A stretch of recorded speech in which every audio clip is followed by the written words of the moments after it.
Hello and a very warm welcome to this special edition of Rajya Sabha Television. As India's aviation sector is spreading its wings to script novel success stories, we get into a candid conversation with Civil Aviation Minister Mr. Suresh Prabhu to map the growth trajectory of this sector, to take stock of the policies, programs and initiatives as India is set to displace United Kingdom as the third largest civil aviation market by the year 2025. Welcome to Rajya Sabha Television, Mr. Prabhu. Mr. Prabhu, more than 600 aircrafts are flying in the Indian skies. Hundreds are expected to be added to the fleet.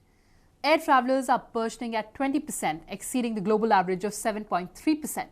Investment is pegged at $15 billion by the year 2020. How do you look at the future of India's aviation sector? That India would be the largest aviation market in the world in the next few years' time. This is largely coming out of the fact that there is so much of aspirational demand that is there in India. So when I was a young boy, I used to always look up to the sky and say when I will be able to fly this aircraft. So I couldn't do that. So I used to buy a little bit toy aircraft which my parents used to give me and I used to play with it. So everybody's desire is to fly by, sometime to actually use the airlines and fly. But that was not possible because of many reasons. One was the affordability.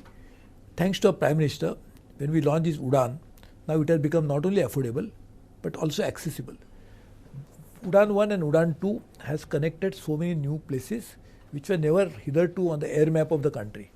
In Udan 3, which will be announced very soon, you will see significant increase in the accessibility of a magnitude. Third is the convenience for the people. Now what we are doing is, and this is going to be dramatically changed, is we came out with a regulatory policy on how can even we use airplanes, rather water planes. So you can drop, you can actually land not on, the aircraft need not land on land, it will actually land on the water. The airport, or the, we can call it aerodrome, will be in the water itself.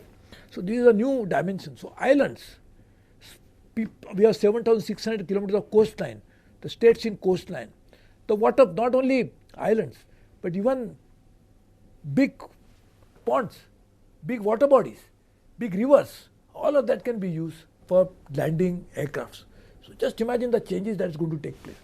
And this again is going to help in many other ways because today without airport you cannot have a air connectivity. Land is becoming a big challenge for India because the same land, we have only 2.2% of the land of the world, which has to use for all types of infrastructure, for railways, for aviation, for water bodies, for everything. And same land you have to use for agriculture, same land you have to use for housing, same land you have to use also for industry. So it is becoming extremely challenging. So this new dimension that we added is a game changer. And therefore, very soon we will see significant improvement. So what you are asking me is a very good point. Boeing has said India is going to need 2,300 new aircrafts in the next few years' time. And I can see this 20% growth will even exceed if we can provide the infrastructure, which is the challenge today. So this aviation summit, and I am very happy that Rajya Sabha TV has focusing on that, that aviation summit is going to bring together all the stakeholders in aviation industry from almost 89 countries of the world. And by the time we inaugurate it, it might even be more because every day we are getting new registration and new people are saying we like to participate. So that is again going to be a decider as to how aviation sector should grow in the future. So we are working on all these aspects. You've mentioned about Udan. Now Prime Minister talks about Hawai Chappal to Hawai Jahaz ki Yatra. Udan was launched in the year 2016. 2 years hence, how do you evaluate its progress? So this has resulted, this is what the Prime Minister's vision has been, that everybody, so more importantly, there is no point providing more air travel. Of course, we should do that only to those who are anywhere traveled in the past. So of course, that is needed because business travel is going to expand, so people we have to do that. But a real happiness, that's a success part that everybody doing so we can improve profitability, that's a good part. But the happiness, inner happiness will come only when you see that a person who otherwise could not even imagine to travel, and that's what Prime Minister talked about Hawai Chappal, are the ones who cannot even afford a proper good chappal. He is buying, that's why he is buying Hawai Chappal. So that person is able to travel by plane. This is going to be the real game changer for it. And that's why we very strongly feel that this has been a great success. Yes. If you go to the airport today, you will see the people who are traveling are the ones first time travelers. So that we'll have to train them specially how to tie the belt, everything. So this is a very good happiness, sign of happiness that we are seeing now people traveling by the air for the first time, and this number is increasing more than those who have traveled in the past. So first time traveler number is constantly increasing, and that's a sign of happiness. So you've also launched the Nav Nirman scheme to expand the airport capacity to handle 1 billion trips a year. Tell me about the major achievements of this airport augmentation program. We had 77 airports only a few years ago. Now we have 101 airports today, as I talk to you, of which one airport which Prime Minister launched in Sikkim, which is the engineering marvel. So we have airports at all levels. Now we are planning another 100 airports in the next few years' time, that maybe 10, 12 years' time, with an investment of $65 billion. So we'll be not only 77 to 101, from 101 will become 200 in a matter of few years' time. In addition to this, does not include the number when we planned it, includes those new air facilities which will be created on the water bodies. So that is again a new dimension to it. So I think we must expand capacity, and for that capacity expansion we need new airports, and therefore we are working on a new policy also. Can we tie up with the state government? When state government and central government will actually share it. In fact, this is what I have done in the railways. We started doing joint venture with the states. So it's a joint venture company which will develop, as is doing in the case of railways, they will develop airports, and that will be cost will be shared, as well as the losses also will be underwritten partly by the state governments. So which policy would this be? So this is, we are already, template is there, we are discussed with many states, and soon probably Jharkhand will be the first state which will be signing with us in the next few weeks' time. The Cabinet has also cleared a proposal to develop 6 airports under the public-private partnership mode. How will that improve efficiency? This is a very clear issue. As I told you, $65 billion more investment is needed. Now the government has limited resources, and as you can yourself have identified, there is unlimited demand. So how can we meet that unlimited demand with limited resources? So if we can get private sector participation, that releases the resources available for more expansion, and therefore more people can come in and more people can travel by it. So we are definitely trying to use that mode of private-public partnership. There have been some successful models of that, but of course the process has to be completely transparent. It has to be friendly to our people who work in the airport authority. We cannot have any displacement of them. We also must make sure that the state governments are on board, and therefore we are trying to do it. So it's a process, participatory, transparent, forward-looking process only can result in a successful PPP model development. And when do we see in-flight connectivity? See, this is why we've taken up this issue very rapidly. Again, maybe this was when I was a Minister of Railways, we started Wi-Fi, and this has resulted into a significant improvement. We set 400 stations, and more than 400 stations are now connected by Wi-Fi. Konkan Railway, one of the most remotest areas, all station of Konkan Railway has a Wi-Fi facility. It's unimaginable, because Konkan Railway passed through one of the most difficult terrains in the country, the very difficult terrains. So therefore, but Wi-Fi connectivity is available to them, has resulted in a huge benefit to the passengers. Not only that they can study and they can use that time, travel time for doing something else, but also for complaints. Now the people, when the railway minister, we started this process, that you can lodge a complaint while you are traveling, and we'll address the complaint while you are still not finished your travel. And that has changed the complete dynamics of it. There were so many multinational companies wanted to study this model, how it happens. There have been instances of we reaching out to the passenger when he was most distressed. That's something which we are really helped. A woman was harassed by somebody, a pregnant woman, traveling with a husband. We got those people arrested on the next station. We got a TC was asking money, got him suspended on the next station. So many things. So same thing, I'm not saying the similar complaints, but if passengers going on a long haul flights, passengers still on board are be able to communicate with the people in other parts of the world, will be extremely useful. Nowadays business is instantaneous. People want to not even lose 1 minute of lack of connectivity. So this is again going to benefit. We have taken this matter, and TRAI has already set the guidelines. So soon we'll be able to unveil it for the benefit of the people. Mr. Prabhu, you've enumerated the achievements, but there are challenges also. Spiraling costs are pushing few airlines into the red. How do you propose to address those challenges? You are absolutely right. This is one of the major issues we have to deal with. There is a deregulated sector. So one is, what you are asking is, the airlines going to red means they are losing money.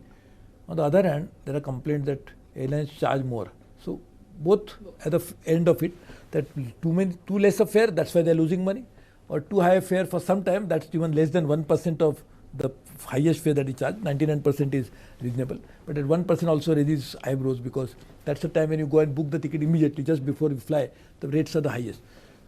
But therefore, fixation of fare, should it be done by the government administratively as they were doing before, or should allow the markets to determine, and there should be some sort of a guideline that should be issued.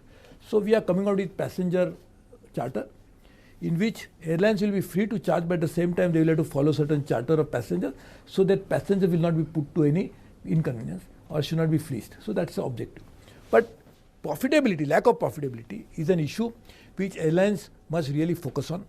When the fuel prices went up, the airlines still, to retain some market share, did not take that into account in their pricing policies, which has put them into some difficult situation. So I think airlines themselves must have a self-regulatory body.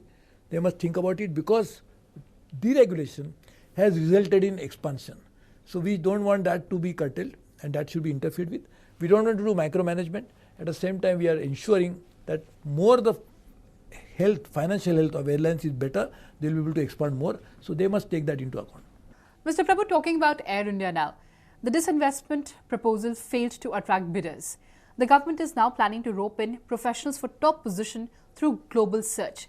What is the strategy to revive Air India? See, Air India is clearly suffering because of legacy. Air India's past policies have resulted in Air India accumulating huge debt. The debt is unserviceable on the basis of what the airline's profitability is today. So we must very clearly demarcate between the past and the future. So for the past is concerned, we are working with the Finance Ministry to find out how that past issues can be dealt. As far as the future is concerned, it should be completely based on professionalism. The airlines, the Air India management has always been partially professionalized by getting independent directors who are very high quality, very well respected people. And the second air is to bring in CEO, CO, technology officer, etc. from best people in the world, so that who understand the subject. So that process is already under work, so we are working on it, but it will happen. So I think Air India should work on that. At the same time, Air India must work, and that is up to the board. We are not going to decide what Air India should do, because that is a problem. That if we start deciding how Air India should be run, that's a problem. So we have only decided that I will not do it, but professional management will do it. So I am just giving the decision. Same thing in the railways. I said railway board will be running railways, the railway officers will run the railways, the minister will only provide policy guidelines and ensure that they work properly. That's the one thing we do. So I think this is the philosophy behind it. We like to take Air India, fly on the basis of commercial expediency, on the basis of best professional standards, and if they do that, Air India will be a good airline. The government has also placed a lot of emphasis on enhancing connectivity in the northeast region. Recently, we saw the inauguration of the Sikkim airport. What are the policies and the measures to enhance further connectivity? See, Northeast is one of the top priority areas. In fact, the government, the Modi government, the amount of work that we have done in the Northeast is phenomenal in terms of connectivity. We, except Sikkim, all the state capitals in Northeast are now connected by railways. I think that's something which is phenomenal achievement. And that Sikkim, which is not connected by railway yet, because that work is still going on with the Gangtok. We need to go through the hilly areas, and we were working on it. And also the Darjeeling Council has to approve it, because most of the airlines will go from their territory. The railway line will go from their territory. As far as airline is concerned, already even Sikkim has got now air connectivity. So therefore, Northeast is a priority.